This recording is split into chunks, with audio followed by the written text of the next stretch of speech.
Hello, you're watching the business headlines on HW News with me, Ali Azhar.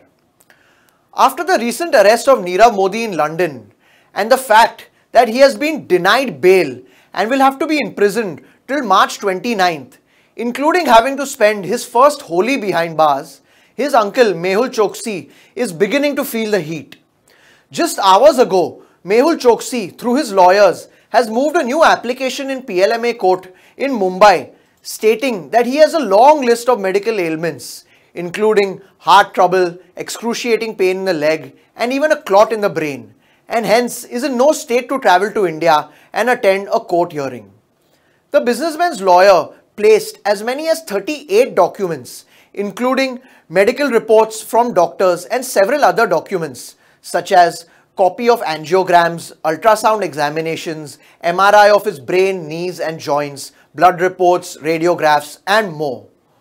However, the convenient timing of his medical troubles, considering that it is just after his nephew was imprisoned and just when an extradition process against him has begun on Wednesday, seems to strongly suggest that it is an excuse to avoid being brought to justice for his involvement in India's biggest banking scam in history, worth over 14,000 crore rupees.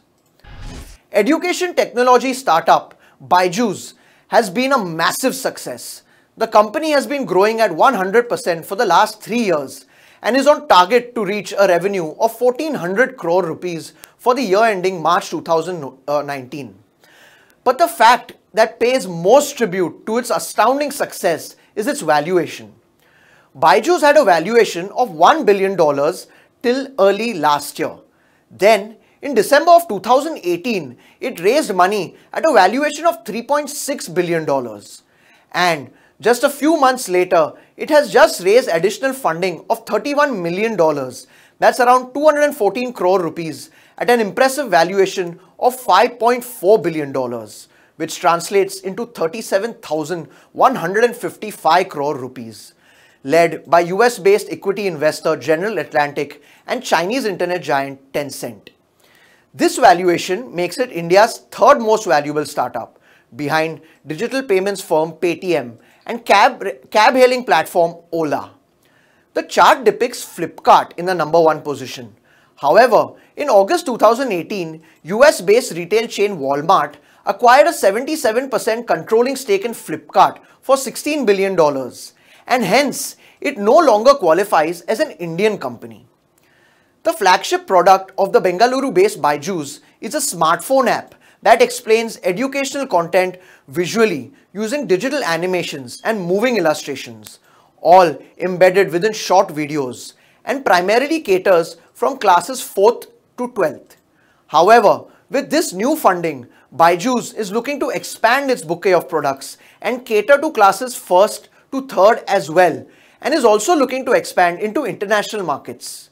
So far, Byjuice has raised close to $800 million in funding over 9 rounds and seems to be in the right space, as global online education market is projected to reach a total market size of $286.62 billion by 2023, increasing from $159.52 billion in 2017. From being India's second largest domestic airline for years, Jet Airways has seen a fall from grace and has been overtaken by SpiceJet and Air India. Recent data released by Directorate General of Civil Aviation or DGCA shows that now roughly 1 in 9 Indian passengers fly jet, which translates into 11.4% market share. Just last year same time, roughly 1 in 6 passengers flew jet, which commanded a 16.8% market share. At its peak, chairman of Jet Airways, Naresh Goyal, was among the best known faces in the aviation industry, and his name carried some serious weight. But his inability to secure funding when needed, especially in a capital-intensive aviation sector, led to the unceremonious decline in the fortunes of his company. And now, with empty bank accounts, Jet has not paid its pilot and airline staff and has a backlog of approximately 600 crores in salaries. Another issue, perhaps more pressing, is the fact that Jet's fleet of aircrafts is down from 119 to just 41 at present, as lessors for these aircrafts have started repossessing them for lack of payment. Matters have become even worse as lenders led by SBI failed to convince Jet's strategic foreign partner Etihad Airways to infuse funds into the cash-strapped and debt-infested airline.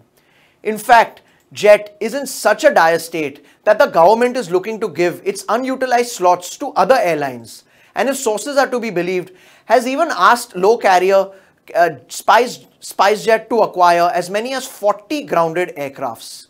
What makes things sticky is the fact that general elections are just around the corner, and PM Modi is keen to avoid the collapse of an airline that employs about 23,000 people. Thank you for watching HW News. This is me signing off. Have a great day. Now be the first to know about the latest updates on our new news app. Go on your Android or iOS, search for HW News Network. Download our app, choose the language you prefer to get updates in, and be up to date with the latest news.